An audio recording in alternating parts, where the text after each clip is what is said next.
As winter descends on Tennessee, the woods may seem bare and lifeless, but bird life abounds almost everywhere.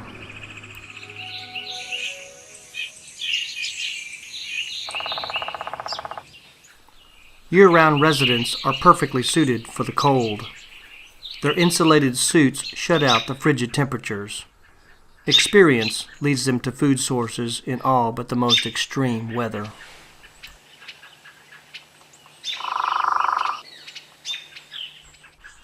But many visitors, like this hermit thrush, fly hundreds of miles from Canada or the Appalachian Mountains to find available food. Sometimes it taps its foot to scare up small creatures to eat.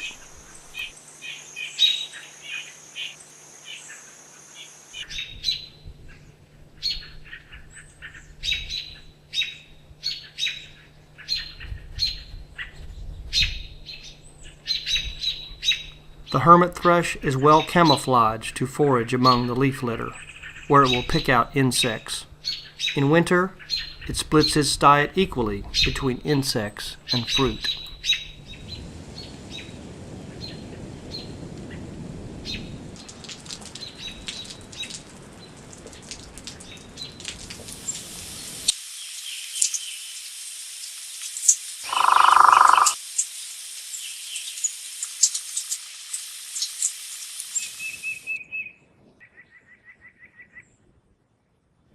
The white-breasted nuthatch cares nothing about gravity.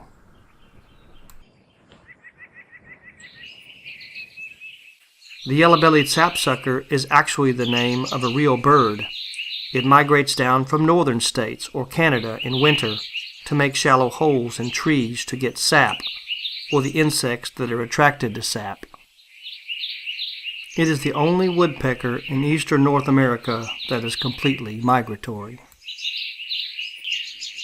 Like many birds, though, they will eat whatever is available.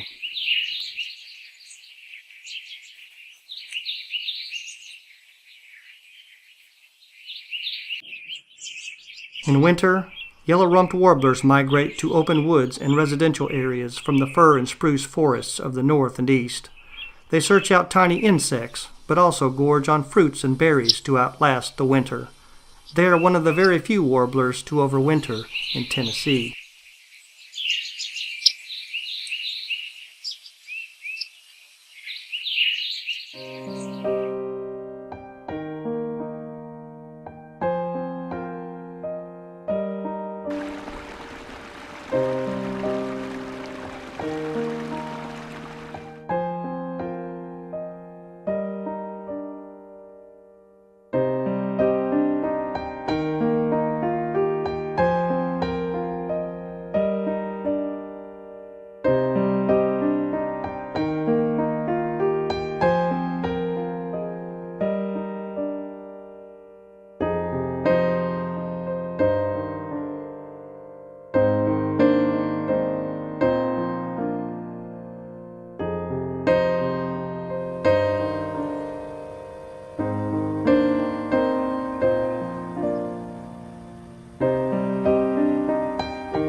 Waterfowl flee the frozen north for open waters further south. Mallard ducks flock to urban parks and rural ponds alike. They form pairs long before the spring breeding season. Pairing takes place in the fall, but courtship can be seen all winter.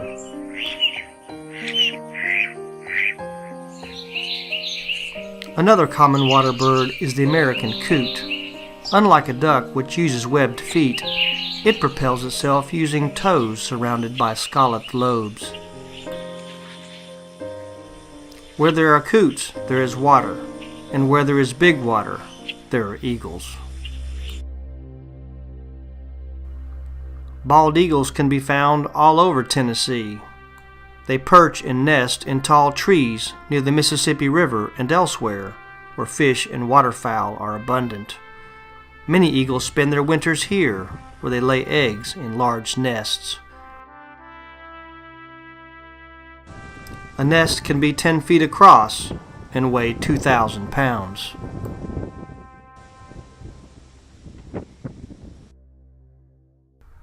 but other birds of prey are on the hunt.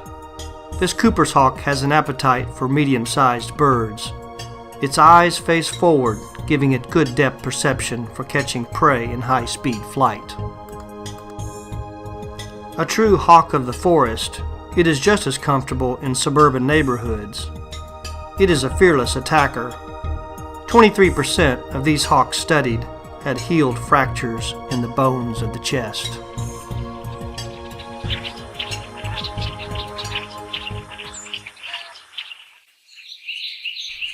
While eagles nest and vultures sun themselves, 1,000 miles south, colorful birds are running out of room. An unstoppable instinct urges them northward toward their breeding grounds. When the weather is right, under cover of darkness, they will launch. On a perilous 600-mile open-water non-stop flight across the Gulf of Mexico.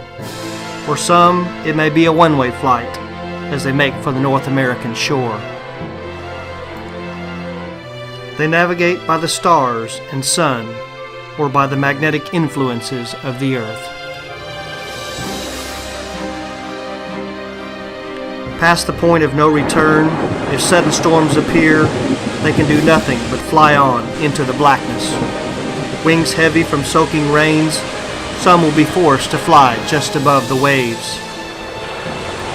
If they are strong enough, they will see the light of day.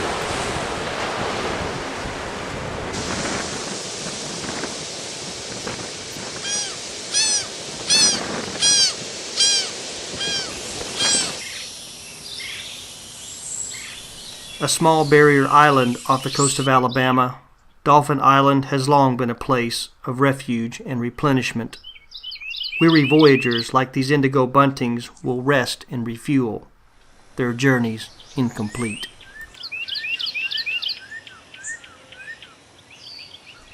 Another recent arrival, the summer tanager, is the only entirely red bird in North America. It is possible that this bird made an astounding 2,000-mile trip to this branch from South America. Summer tanagers are wasp and bee specialists, often catching them in midair. Before finishing the wasp, the tanager will remove the stinger by rubbing it on a branch. It will not tarry long here. Tomorrow it will push toward its breeding grounds, the open woodland forests of the east. Hooded warblers forage for insects and worms. It is destined for the eastern hardwood forests with a dense shrub understory, especially near streams. Eastern wood warblers are some of the most brilliantly colored birds you will catch a glimpse of. Rarely are they so openly observed, but Dolphin Island in spring is a magical place. A less colorful warbler is the Louisiana water thrush. Very soon it will depart for its breeding grounds. It will spend the spring and summer foraging along the gravel-bottom streams that flow in hilly terrain in the broadleaf forests. It is easily identified by its constantly bobbing tail. An exotic bottlebrush plant is an irresistible draw for migrating birds like the Cape May warbler. Its curled, semitubular tongue is unique among warblers, which it uses to collect nectar. It will call the boreal forest of Canada and the northern United States its summer home. If the spruce budworm is abundant this year, the Cape May warbler will thrive. Just feet away, a prothonotary warbler has the same idea. After a little food and rest, it will migrate to the wooded swamps and lakes of the east. Unlike most warblers, it will nest in a tree cavity. This warbler was named after the protonotaries, the yellow-robed officials of the Roman Catholic Church. Even an orchard oriole knows a good thing when it sees it. This secretive, caterpillar-eating bird has come a long way and may go much further. Yellow-billed cuckoos can migrate 5,000 miles from their wintering grounds in Brazil. They are heard far more often than seen.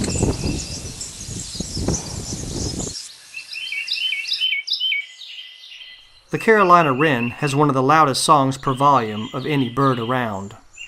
It does not migrate at all. In fact, it prefers to hang around the house. They enjoy nesting near human habitation. A hanging plant on a front porch is a favorite spot for a Carolina wren nest. Like the wren, the white-eyed vireo's song is more powerful than its appearance. This stealthy and solitary bird feeds on insects and larvae gleaned from leaves.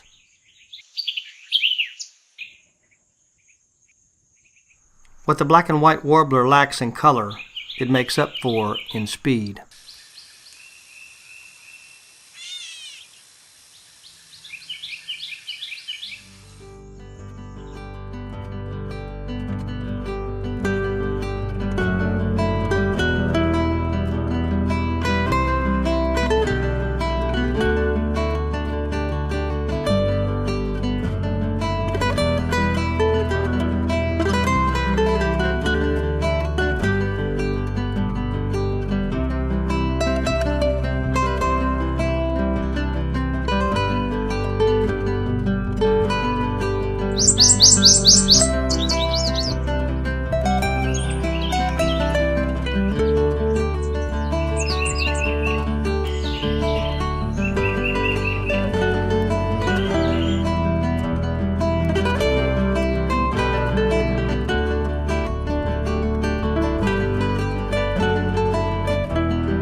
The prothonotarians have flown the distance.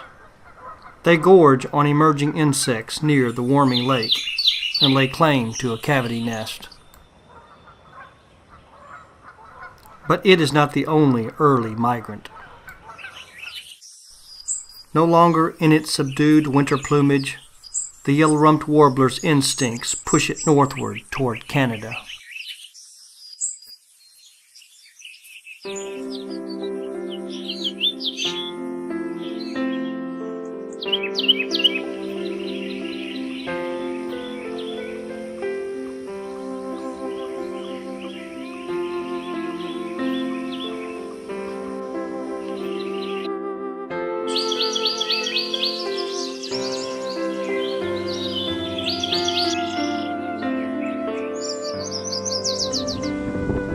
Birds know how to live without people, but the barn swallow builds its nest out of mud and grass, mostly on man-made structures.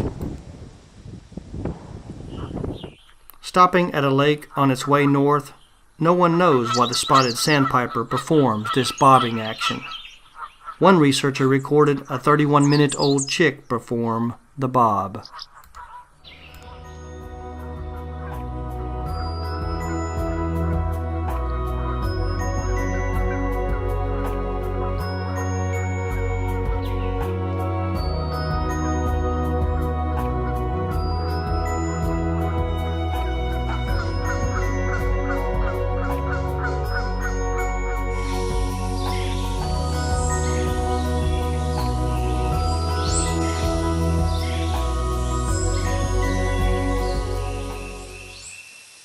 In spring, hungry rose-breasted grosbeaks cover the southeast, and some will nest in the Appalachian Mountains of Tennessee. The eggs of its thinly made nest can often be seen from underneath. In fall, the rose-colored breast will become dull, but for now, he shows off his spring finery. Grosbeaks are not the only birds on the move. Flocks of cedar waxwings converge on flowering trees and fruit-bearing plants. Occasionally, they become intoxicated when they consume too many overripe berries that have begun to ferment.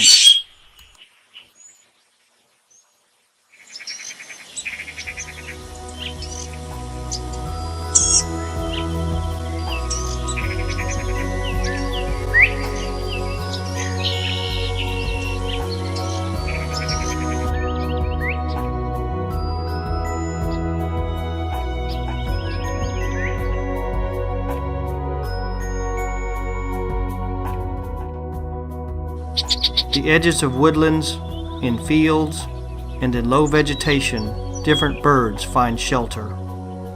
In spring, a concert plays.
The prairie warbler's ascending song puts other males on notice.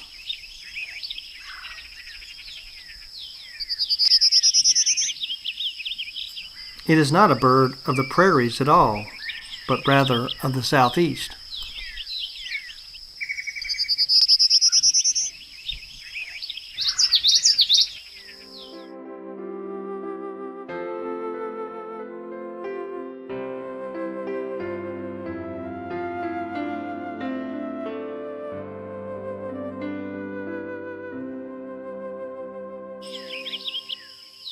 The striking blue grosbeak also prefers the forest edge and fields. This bird flew at least 1,000 miles from Mexico, Cuba, or Central America to hunt insects and eat seeds in our fields. Northern bobwhite are not a common sight anymore, but there is hope for a comeback.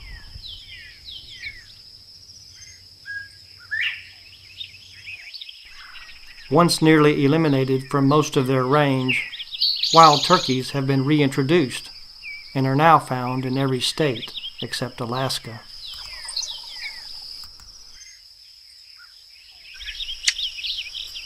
That smacking sound alerts us to a brown thrasher nearby. A bird of brushy fields and thickets, it mimics the songs of other birds. It will defend its nest, even striking people and dogs. If you see one of these birds, count yourself lucky. Aside from its numbers declining sharply in recent decades, the Henslow sparrow is shy and secretive. It forages in thick vegetation and is seldom seen in its restrictive habitat of shrubby meadows and overgrown fields. But this is spring. It will sing its two-syllable song in the open, hoping to attract a mate. But while some birds are declining in numbers, others are making a comeback. Eastern bluebirds blanket Tennessee's open fields and forest edges year-round. Starlings and house sparrows have outcompeted bluebirds for natural nesting cavities, but bluebird numbers have increased in recent years thanks to man-made nesting boxes.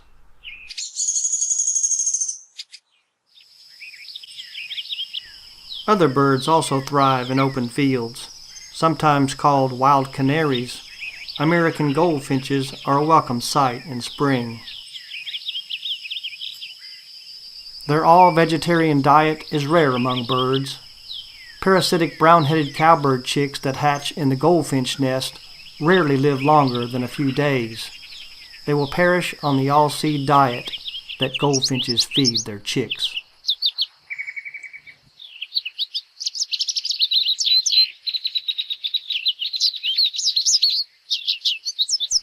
No longer a common sight in much of Tennessee, the loggerhead shrike is a fierce predator for its small size. It does not have strong talons, so it impales lizards, insects, mice, and birds on thorns or barbed wire fences while it rips them apart with its hooked beak.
The hooded warbler and Louisiana water thrush have made the 400-mile flight from the coast.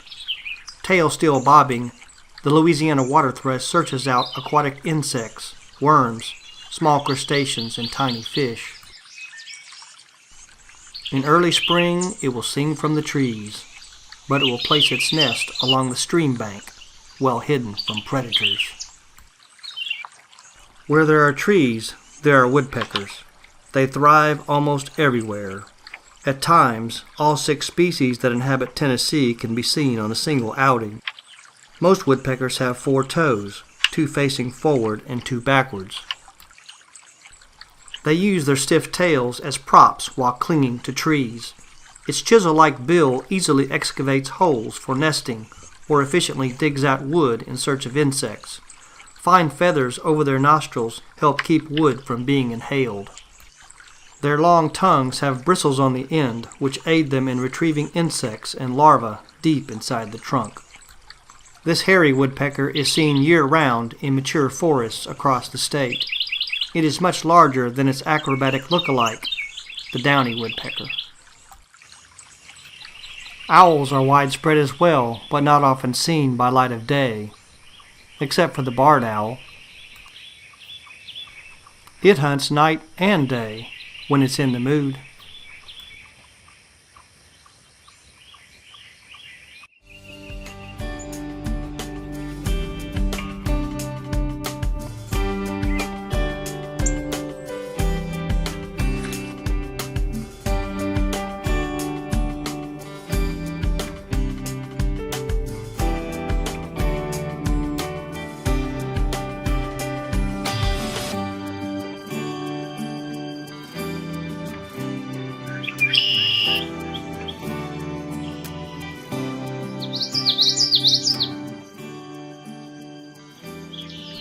The wetland is a magnet for wildlife. Its life-giving water provides a home for many animals, both in the water and above it.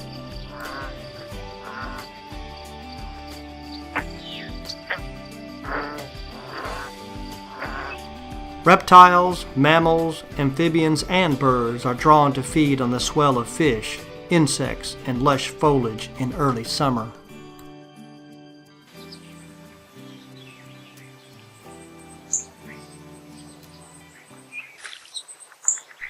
This skilled fisher flies south for the winter, but for now it feasts. Sometimes the green heron uses tools to fish. Although not demonstrated here, it has been seen dropping bait like insects, feathers, or crusts of bread onto the surface of the water to lure fish. Because of its small size and varied diet, it can survive and breed in small wetlands like this one. Its lightning strike keeps it well fed. But not all birds survive on fish. Ruby-throated hummingbirds are drawn to the nectar of flowers, but they will also snatch insects from the air or from spiderwebs.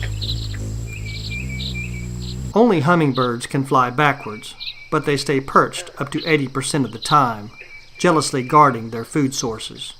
Their remarkable, non-stop crossing of the Gulf in 20 hours still amazes researchers. Eastern phoebes also guard their food sources aggressively. Its song sounds like its name, its wagging tail, its calling card. This familiar flycatcher frequently nests on bridges and buildings.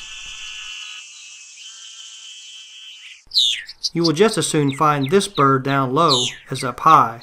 The northern flicker spends more time on the ground than any other woodpecker. Its slightly curved bill is ideal for probing the earth for ants, which can make up almost half its diet. Flickers play an important role in a forest by excavating nesting holes that are used by other birds and animals that cannot make their own. While the flicker forages, another bird claims its territory nearby. With its black mask and secretive ways, it is not always seen. The common yellowthroat sings its song spring and summer, and will raise its young in a well-hidden nest not far off the ground. The belted kingfisher is everything its name implies. It dives into ponds to spear fish, sometimes hovering before plunging in.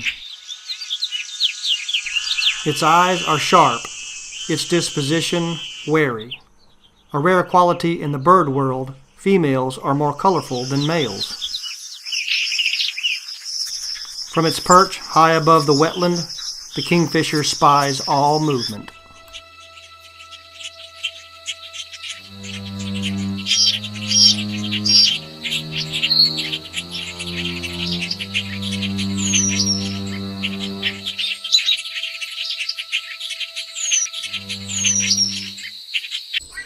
The wood duck mother takes no chances. Although it nests in the trees, its domain is the water.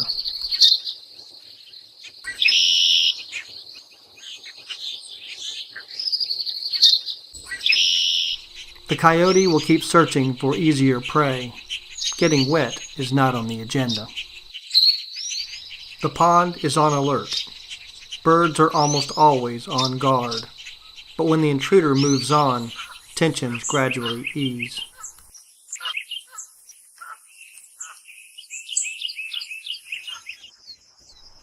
Killdeer are back out. They are shorebirds you don't have to go to the beach to see. Today, they dance for their dinner.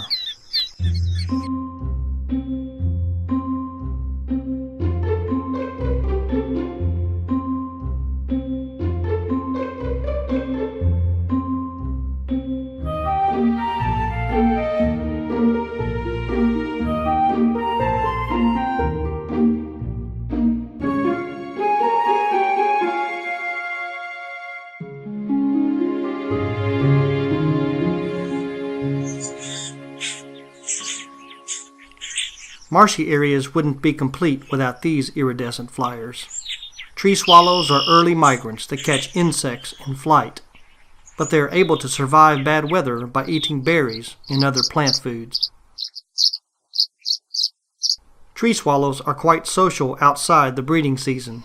At times they gather in the hundreds of thousands at night roosting sites. Its hatchlings are raised in a tree cavity in a nest lined with bird feathers, usually of waterfowl. This small wetland is a welcomed sight to the solitary sandpiper. It is possible that this bird has already flown 1,000 miles on a 6,000-mile marathon journey from the boreal forest of Canada back to Argentina. Unlike other shorebirds, it doesn't migrate in large flocks. But the solitary sandpiper is not the only loner in these parts. Except for the rare whooping crane, the great blue heron is the tallest bird around. It is on the lookout for fish and frogs in ponds and rivers across the state. They will readily eat snakes and mice. Occasionally a heron will choke to death on a fish that is too large. Up above, a great crested flycatcher searches for insects. Dead trees and swampland may seem worthless to some, but to the red-headed woodpecker, it's paradise. This chattering bird wedges insects and seeds into crevices of dead snags. Often stored alive, grasshoppers are unable to free themselves from being wedged in so tightly. In isolated pockets like this one, this near-threatened bird aggressively defends its territory.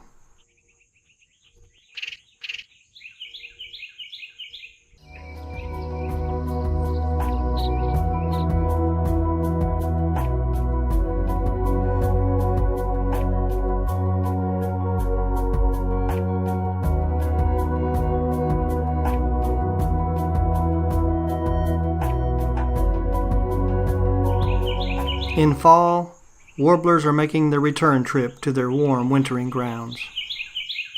Names like magnolia, black-throated green, chestnut-sided, and Nashville are some of the 46 species of these quick-moving, insect-eating songbirds that nest or travel through each year.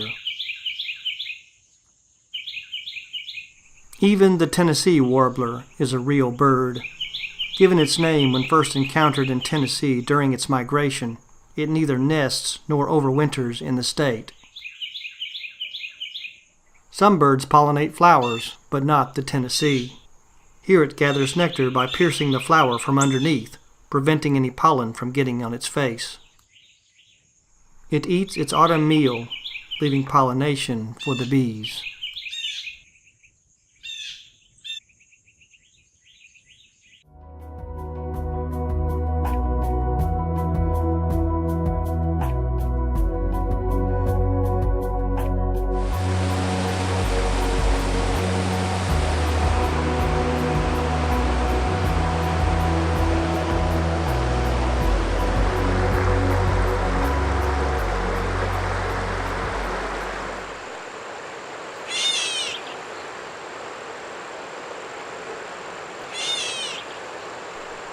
It is not difficult to realize how the gray catbird got its name.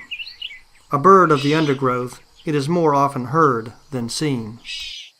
When defending its nest, a catbird is unafraid of predators. It will peck and destroy the eggs of the brown-headed cowbird if laid in its nest.